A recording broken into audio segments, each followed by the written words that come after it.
So this is the interpretation of this plot. So usually the electrode response is related to analytical activity, okay, or analyte activity rather than the analyte concentration.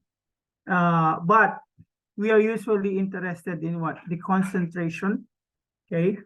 However, the determination of this quantity from a potentiometric measurement requires activity coefficient data. So if you remember, activity is usually equals to what? Concentration times the activity coefficient. And activity coefficients, they're usually seldom available because the ionic strength of the solution either is unknown or else is so large that the d by Haeckel equation is not applicable. So I don't know if it's in 32 when you have the activity coefficient, the value depends on the concentration, the ionic concentration that we have. So what we have here is the difference between the activity and the concentration, okay, in which the response of the calcium ion electrode is plotted against the logarithm of the logarithmic functions of the calcium chloride concentration. Now it says here the non-linearity of this observation here is due to increase in the ionic strength and the consequent decrease in the activity of the calcium ion with increase in the electrolyte concentration. So this upper curve that we have here, okay, is obtained when these concentrations are converted to activity. So this, we could say, set of data are the same. The only difference is this is the concentration and this is the activity when you convert whatever this concentration that you have pertaining to its electrolyte concentration.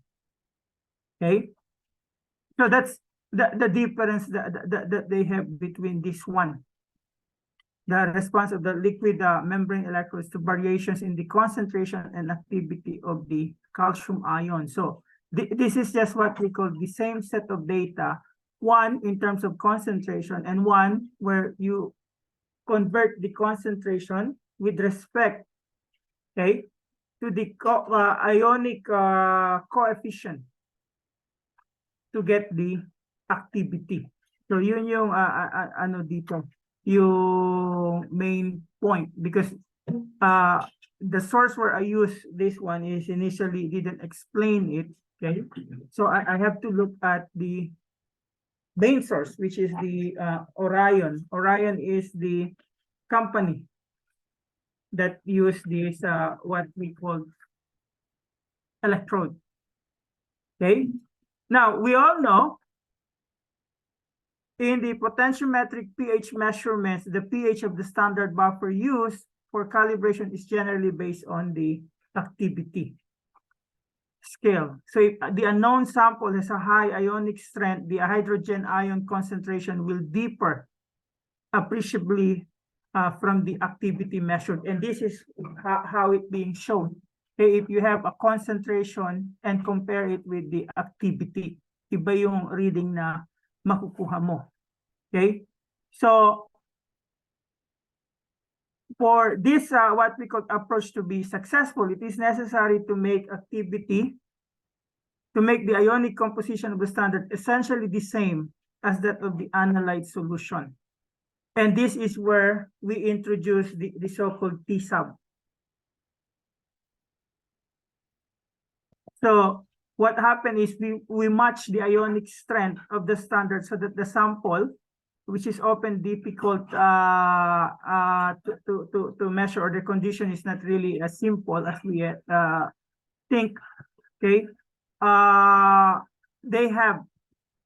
They're going to have the necessary ionic strength that is needed, because usually if we have a sample, they're made up of other stuff. So we could say it is chemically complex. So to make sure that the ionic strength are matched with the ionic strength of the standards, because we're comparing the reading of the sample with the standards, okay? So we add this what we call T sub, the total ionic strength adjustment buffer. Okay, so when the electrolyte solution is, when electrolyte concentration are not too great, it is often useful to swam both samples and standard with a measured excess of an inert electrolyte. So the added effect of the electrolyte from the sample matrix becomes negligible, okay, under the circumstance, and the empirical calibration curve would yield result in terms of the concentration. So that's the necessity, and that's the reason why I what we call put this, because if you just use the concentration, this is what you're going to get. So if you're going to be converted to the activity, this is what you're going to get. Now, to make sure that the reading in the standard and your sample will be the same, so you're going to put a total ionic strength adjustment buffer to both the sample and the standard. Okay, and that is usually used in the experiment that we have for the determination of fluoride. Okay, so maybe I'll post a video on how at least the reading, one experiment that we use in instrumental, how we do the reading, although we already put the total ionic strength adjustment buffer to it. So that's the, we could say, main story behind this plot. Okay, and see, since we have additional time now, we can at least look at the problem that we have here. So it says here, so a cell consisted of SCE and a lead ion electrode developed a potential of 20.4706 volts when immersed in 50 ml of the sample, and a 5 ml addition of standard 0.02 molar lead solution caused the potential to shift to 20.449 90 volts. So calculate the molar concentration of this sample. Okay, so we can assume here that your Pb2 plus activity is equals to the concentration. And then we can look at the P of X, or we could say P of Pb, negative log Pb2 plus. It's just like pH equals to negative log of H plus. Now, in terms of the electrode, the cell potential, so this is just the E cell minus K over 0.0592 over 2. And we can put here that this cell that we have is around negative 0.47 or 6 volts. So what happened after we add the standard solution? The potential becomes negative 0.4490 volts. And from that, we can put log 50 times the concentration of Pb2 plus 5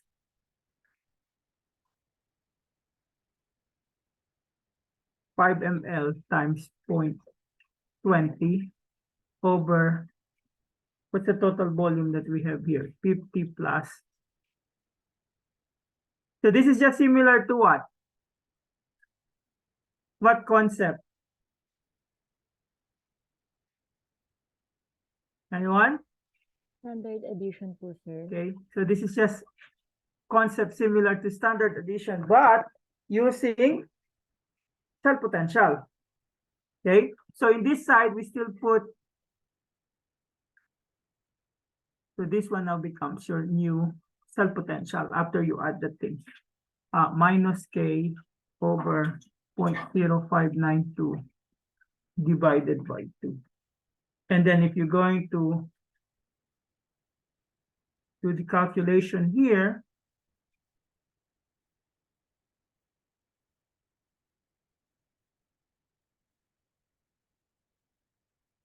plus 1.818 times 10 to the negative 3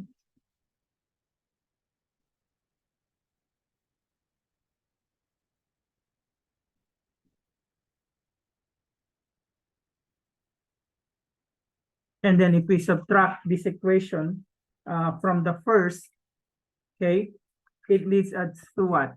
PB or negative log PB2 plus over 0.09091 PB2 plus 1.818 times 10 to the negative 3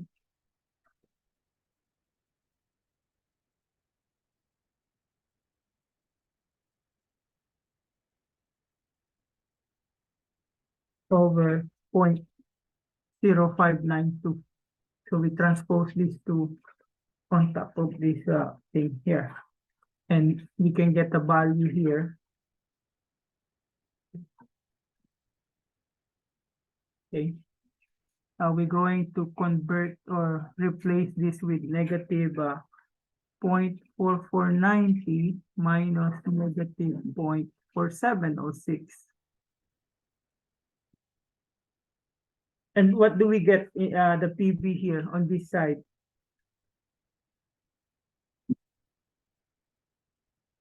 If we're going to continue, so PB2 plus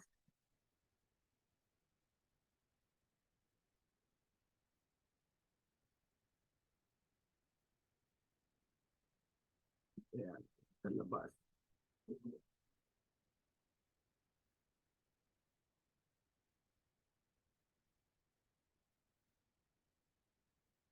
Paano natin aalisin yung log? We can use the anti-log, and then since it's a negative, we make it negative 7297, and we end up with 0.1863. So giving us a lead concentration that is around 3.45 times 10 to the negative 4 molar. So this is just doing standard addition using potentiometry. So I'm not sure if we have you encounter a problem like this in 137, although I have not discussed this in 137 when I taught the session. Okay, just showing you that you can do standard addition with the instrumental method.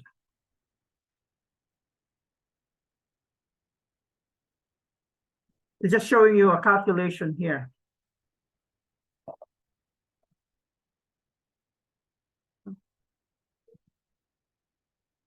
And we told before that the operational definition of your pH, as endorsed by IUPAC and NIST, is based on the direct calibration of meter with carefully prescribed standard buffers followed by potentiometric determination of the pH of unknown solution. So what does it mean? Every time you measure pH, okay, make sure that you also calibrate your pH meter at the same time. I think that's the most accurate way to do it. Okay, if you don't, what we call they said even if you don't calibrate it, the pH reading that you get will still, if you're comparing, let's say one sample with the other, the difference that they have would still be the same because you have the same what we call background. Okay, but the thing is, it may not be accurate. The reading that you will get will just be, let's say, if their pH reading is really close to one another, they're going to be precise. But how accurate they are from the true reading, okay, may not be what we call achieved. Because some of us says you don't need to do the standardization or the calibration with the buffer. Okay, if you're just comparing the pH, but if you want it to be more accurate, then you have to do that thing. So usually if you have what? The pH of the standard equals to the potential of the standard minus K over 0.0592.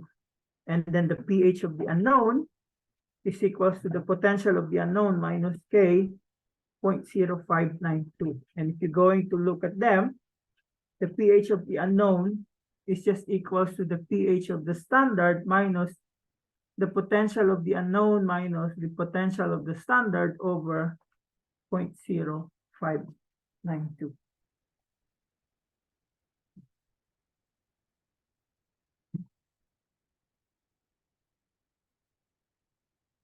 Question, what kind of pH meter we have at IC?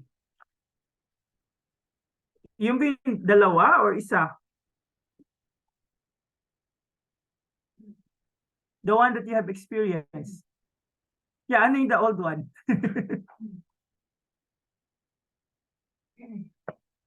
Who's teaching 32 and 137.1 here, the lab?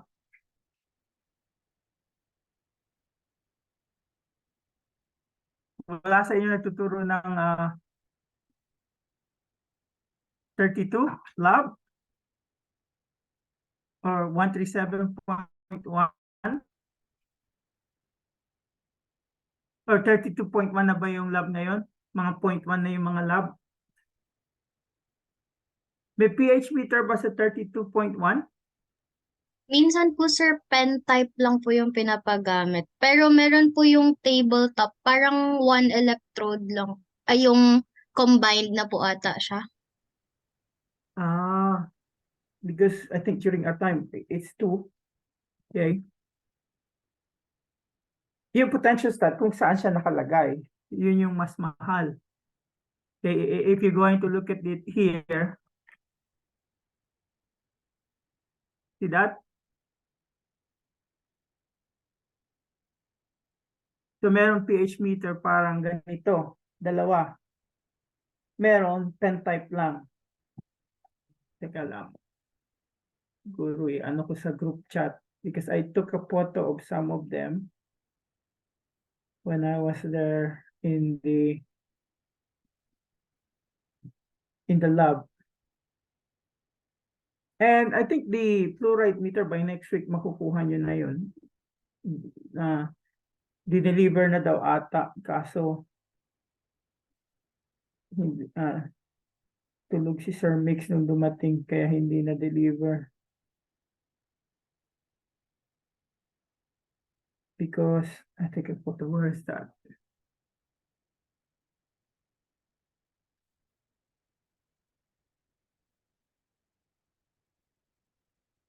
Kasi meron yun, di ba, sa buffer, I mean sa aquarium. So I don't know if you can see this thing. So that's a pH meter. So share in the messenger chats just to show you that.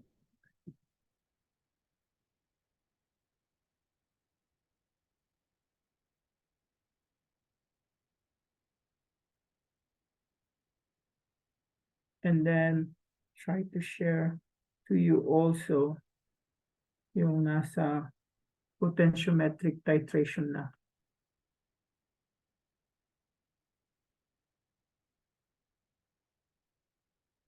There. So usually that's how what we call the pH meter would look like. Okay, but you all seldom see the two type. Di na nagana.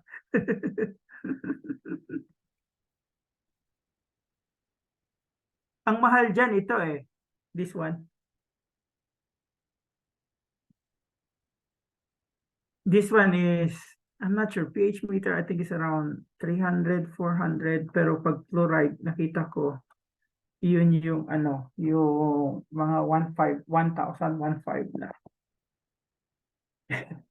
I told the lab director, oh, I think it's time for us to order an ISE.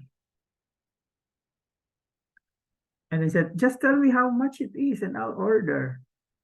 Before, I think 2017, the last time we ordered is around 500. And then when I look at the Fisher Scientific, it's 1.5. So once it arrived, I asked the cermix that give it to AECD right away, and then nilagay nyo agad sa KCL. And I don't know. Ang problema ngayon kung meron kayong fluoride standards, because it's useless without the standards. Okay.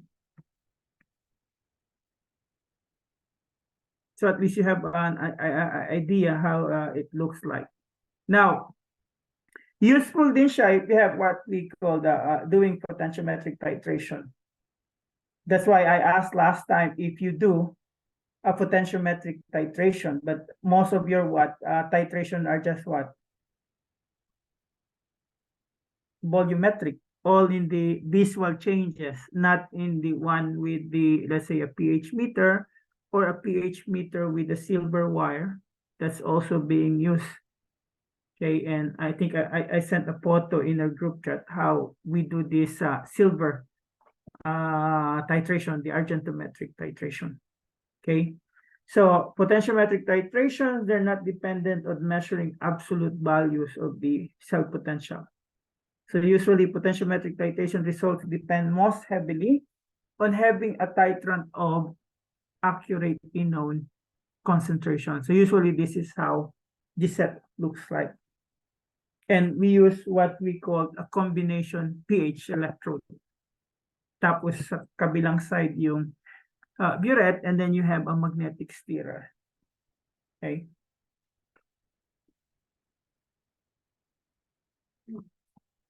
And whenever you do potentiometric titration, this is usually done via the usage of 2 electrodes. So if it's not a combination electrodes, you use 2 electrodes. One is the reference electrode, it's always the reference electrode. And the other one is what we call an indicator electrode. So the reference electrode, the usual thing that they utilize is the silver chloride electrode. Okay. If you have a saturated calomel electrode, you can also utilize that thing.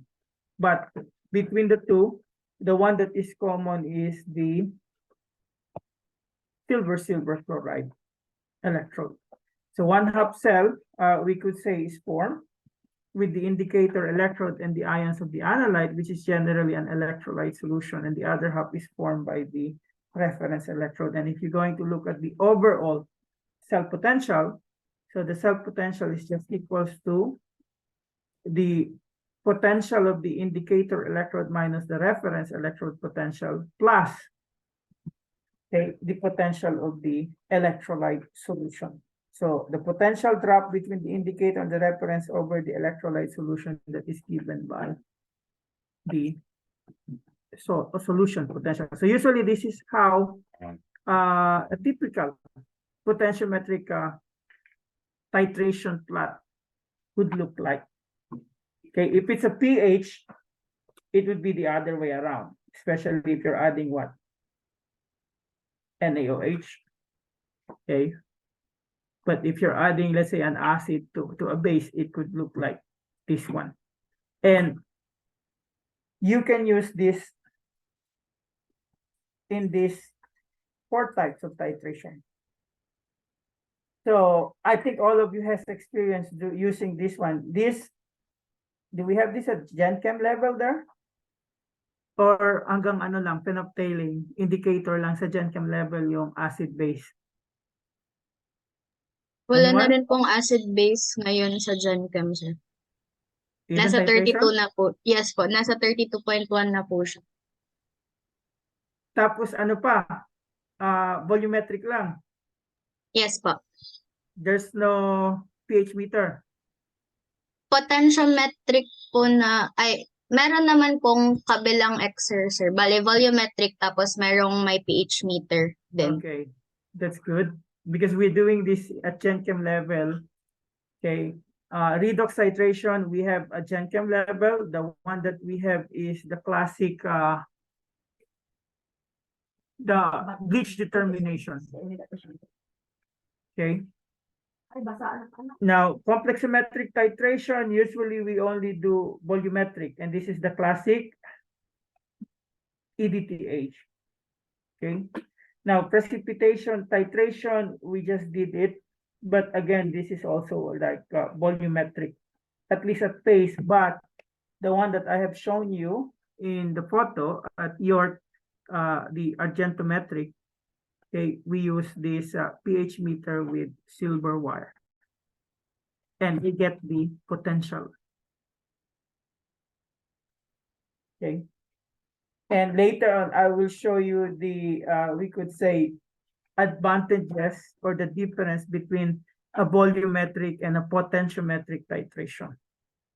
So typically, when we have the potentiometric acid-base titration, so we took advantage of what? An acid neutralizing a base, or vice versa.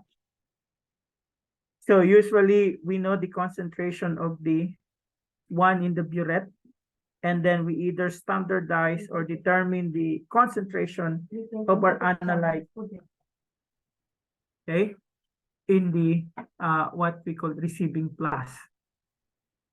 So here, if you have the 2-electrode system, okay, but as of now, most of them are a combination electrode that contains the indicator and the reference electrode.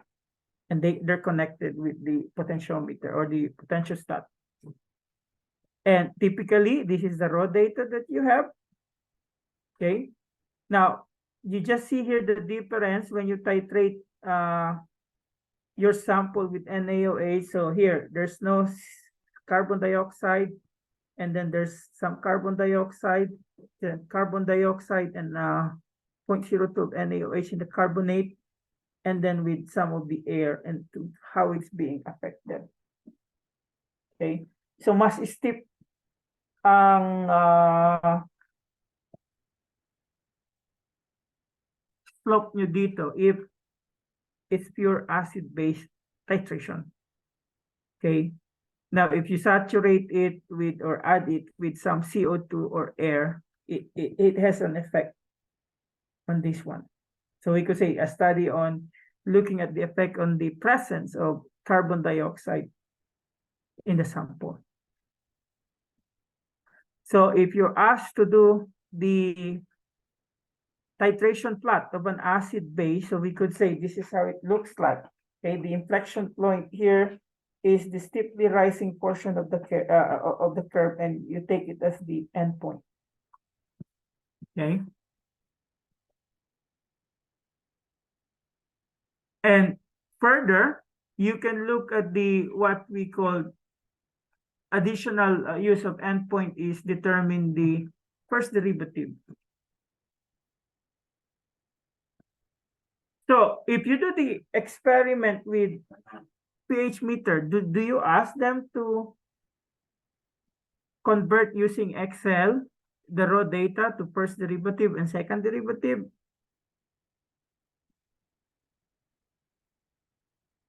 Or the machine, huh?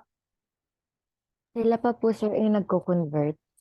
Okay, yeah. So at least you have to get the difference, if I'm not mistaken, of the pH over the difference of the volume, the successive, we could say difference. And then that's the first derivative. And then the second derivative, the successive difference of the potential in the first derivative, of the pH reading in the potential, in the first derivative over the volume difference. Okay. And ideally, all of them should match. So if you have it like this,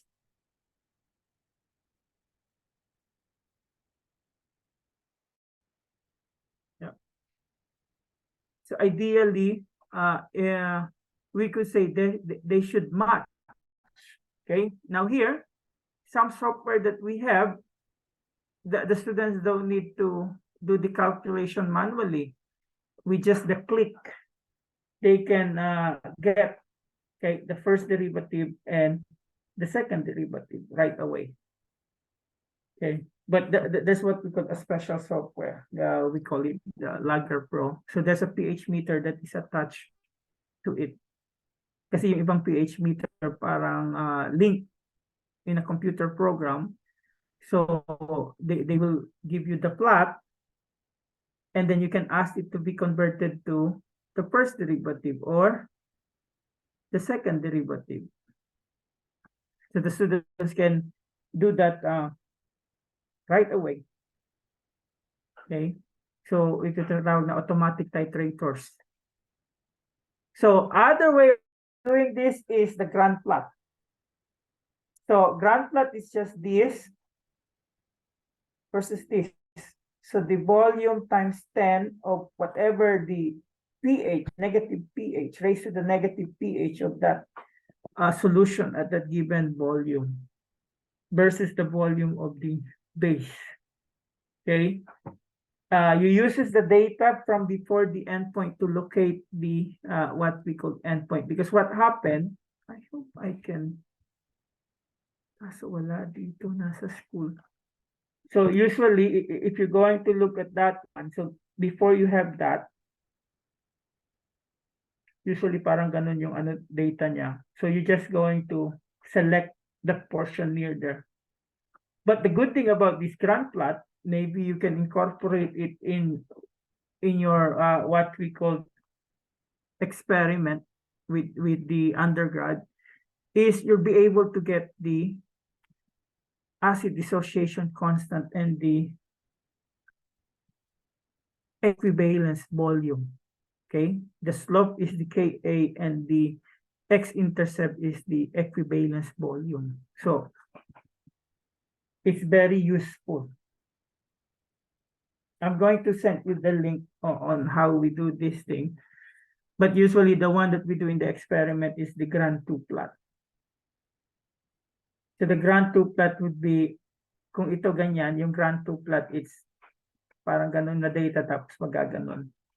So that one is the BE. So this is just some way of, we could say, getting the equivalence volume. Okay, now in potentiometric redox titration, so the way that you do it is you look at the reaction of a redox titration. So this is involving what? Electron transfer.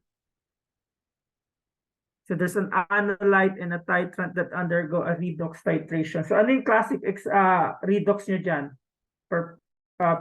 Permanganate pa rin? Reacting with carbonate? Hindi. Oxalic acid ata. Oh, you have iodo. Okay. Is that iodo with starch? Yes po. I think they do it also in 133, if I'm not mistaken. And I think one student of mine, Chuck Reyes, you have an iodo class, di ba? Yung parang ganito. Tapos meron siyang yung you add the liquid and then open it para hindi makaano ng oxygen. I think one summer class, what happened, that ano bang tawag natin doon, yung cover, it just pop out and it breaks. And then said, sir, hindi ko babayaran yan. Sabi ko, hindi ko alam paano explain ka, Ma'am Martin, anong nangyari. Because it's so hot on that room in the 3rd floor when we did that. So example of this titration, we have the iodine solution with reducing agent which produce the iodide, which is starch indicator used to get the endpoint. And usually this is how it looks like. So the potentiometric titration that we use is between Fe2 plus and Ce4 plus. So what happened in the reaction here, okay? So this is the setup that we have. And we use also a combination electrode. Although yung typical ano noon, you have a reference with a platinum wire. But what we have now is a reference and indicator electrode in one. It's different from the pH meter. So meron kami for what we call voltage. So the burette contains Ce4 plus, okay, plus Fe2 plus, and all of them will give you a Ce3 plus and an Fe3 plus.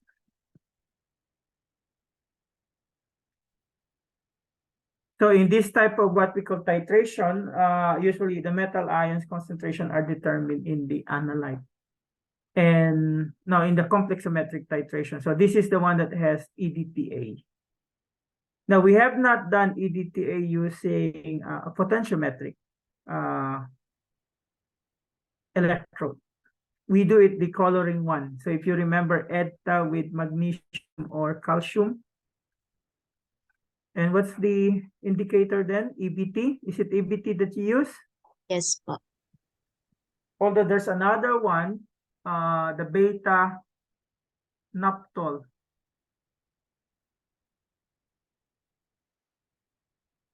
I forgot the full name, but aside from Eriochrome black tea, we use like a beta naphtol light. So it's a solid light that we add on this one. Okay, and then I think Murex something. Okay.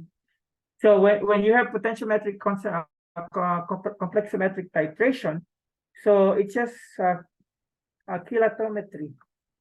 So a colored complex is formed indicating the endpoint of the titration. So if I'm not mistaken, in the EDTA, is it blue to red wine or the other way around, depending on what you have. Okay, so the method is used to determine a mixture of metal ion in a given solution. And if you're going to get the titration curve for a potentiometric complexometric titration, is you have it like this one. So the one that has a wide inflection point, that means that's the more stable complex that form compared to the one that you have here. So this, we could say, corresponds to a metal binding with EDTA. And I think when you do this, you also have to take into consideration the pH that you use. So usually, what pH do you use if you do EDTA?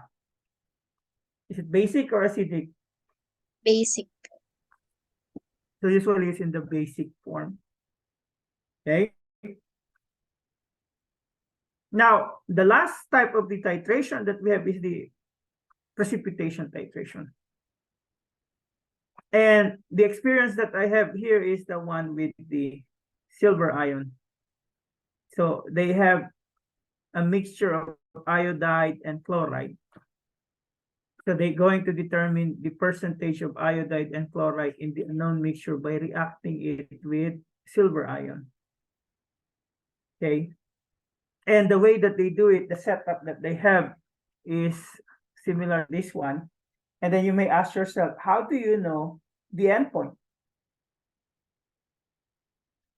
Because after you add 1 drop of silver nitrate, you already form what? A precipitate. So the question is, how do you know the endpoint? Anyone?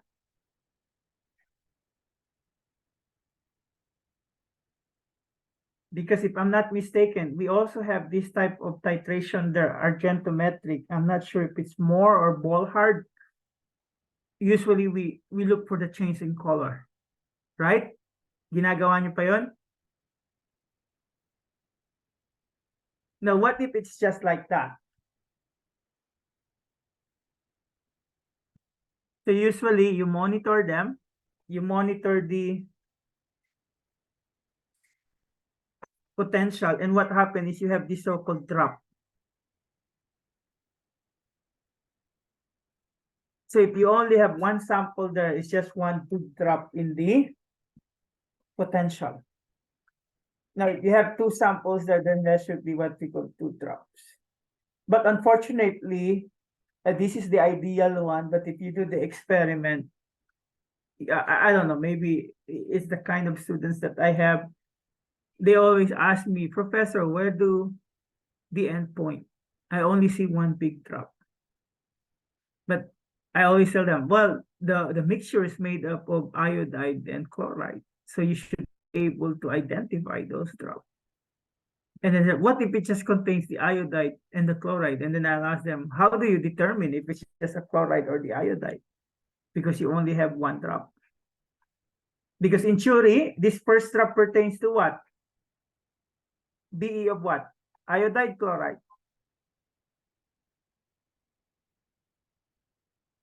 If you have an iodide and a chloride in the sample. So which one is this refers to? So you have to take advantage on the AgI and the AgCl KSP. So the KSP is higher for AgCl over AgI, which means AgCl is what? More soluble or more insoluble than AgI? More soluble po. So more soluble. So ano ito? Volume equivalence to ng ano? Iodide or chloride? Iodide po. Okay. And this one, we call it the BE1. And this one, we call it the BE2, but the BE2 should be BE2 minus BE1, because this is really the volume that refers to your chloride, and this is the volume that refers to your iodide. Because what happened there is just the concentration times the volume to get you the moles of your iodide. And here, the concentration of your silver nitrate times the volume from here going here to give you the moles of the chloride. So this is how you determine the endpoint. Okay. Now we don't have the colorimetric or volumetric method. We use this one.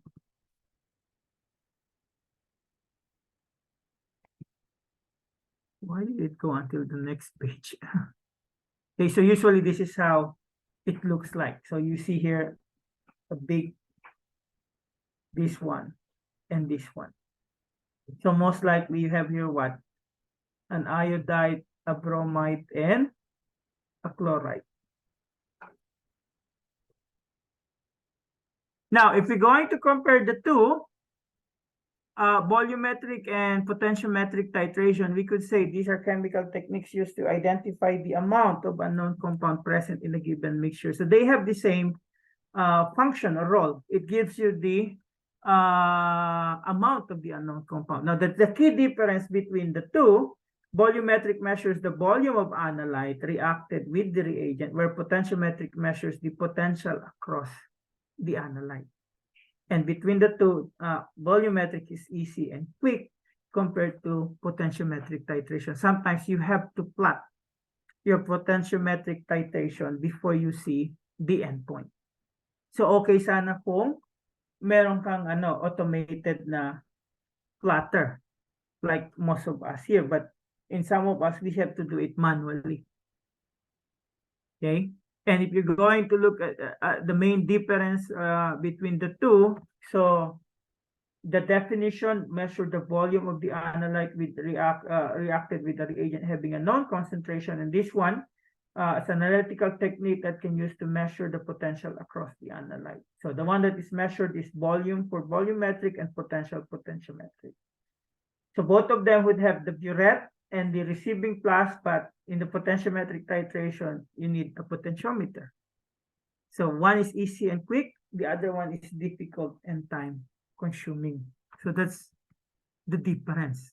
Okay, you can use it to determine the neutralization titration, okay, or to determine what we call decay 1 and decay 2, like you have in phosphoric acid. So hindi ko na anuhin to.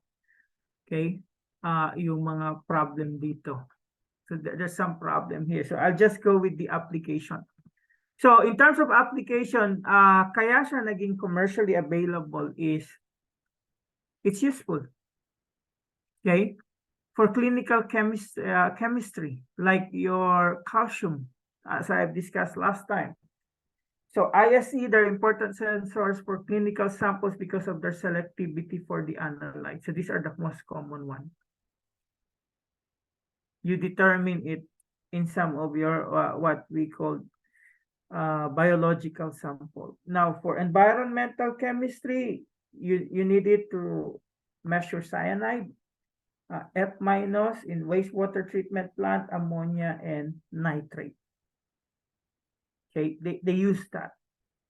Now, potentiometric titration, they still use that. Okay, kung wala sila yung mga sensor or ISE directly, so they have to do titration. For agriculture, you need to get the nitrate and ammonium content, the chloride decay, the CAI, and the cyanide in soils, plant materials, and the what we call fertilizer. For detergent manufacture, so usually you determine it for what? Hard water, and then the barium and the fluoride. Okay, so food processing, nitrate and nitrite. Anong product natin na merong nitrate and nitrite? Tocino po. Okay, tocino. Yeah, here they always have nitrate free or nitrite free, but I don't know if you have, if you're may agricultural chemistry ba dito, there is an experiment. I'm not sure anong ANSA yun. We prepare tocino and we use salitre. You know what salitre is? Opo. Okay. Ginagawa niyo pa yun? Yes, sir. ANSI 1B, I think. ANSI 1 ba yun? I think it's 1B. Nagpatumba kami ng baka nun. Ang teacher ko sa ANSI, yung dean ngayon, si Agbisit. Lab teacher ko yun. Okay. So you look at the salt content in meat, fish, dairy products, fruit juices, and brewing solutions. So if there's a need for them, okay, you can use them. So the fluoride in the drinking water and other drinks, calcium in milk and beer, and then the potassium in fruit juices and winemaking, and the corrosive effects of nitrate in canned goods. Okay, so the advantage of using this is, we could say, it is relatively inexpensive and simple to use compared with chromatographic or spectroscopic instrument. And they have an extremely wide range of application and wide concentration range. Under the most favorable condition when measuring ions in relatively dilute solution, and where interfering ions are not a problem, you can use it very rapidly and easily. The problem is if yung complicated yung sample mo. So there could be interferences from the other ions that are present. Okay, so ISE, they can measure both the positive and the negative ions, cations and what we call anions. And the good thing about this, they will not be affected by the sample color or turbidity. So sample color problem yan sa spectroscopy because it's how light interact with the matter. Turbidity sample yan sa chromatography because it's going to clog your what we call column. So you need to do filtration. You have to filter your sample or else you're going to destroy your column. So this one, you just dip it. So it is selective or specific for a particular substance. So that would be a very big advantages. Now, non-destructive, which means after you analyze the sample, you can still use the sample. There's no consumption of the analyte. Okay, in chromatography, some of the detectors are destructive, okay, although some are non-destructive. And the good thing is it won't contaminate. Okay. And the short response, I think, in second or minimum useful, we could say in minimum or in minutes, not minimum, are useful in industrial application. So if you do chromatography, sometimes it takes an hour to have a run. And another thing that we could do is we could say you can do it on site. So that's the advantages of this, what we call potentiometric titration. That's why this is a very, we could say, good field in research. Now, the limitations that you have there, precision is really better than 1%. Electrodes can affect by proteins or other organic solutes. So there could be a contamination coming from this. So you just have to clean up every time you use it. That's the mantra that we have. And then interference by other ions, and electrons are fragile and have limited shelf life. So if you don't pay attention to that, okay, you cannot use it anymore. So the one that I have obtained from what we call the school that I'm teaching is the lab tech say if you can use it, why not? Okay, so we'll try to see if we can utilize it there. So question.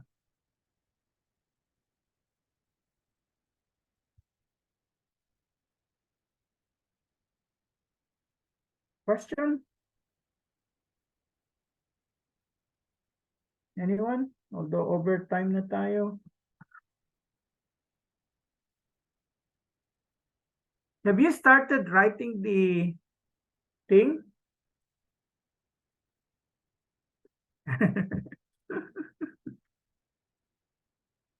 Sa Pasko na lang?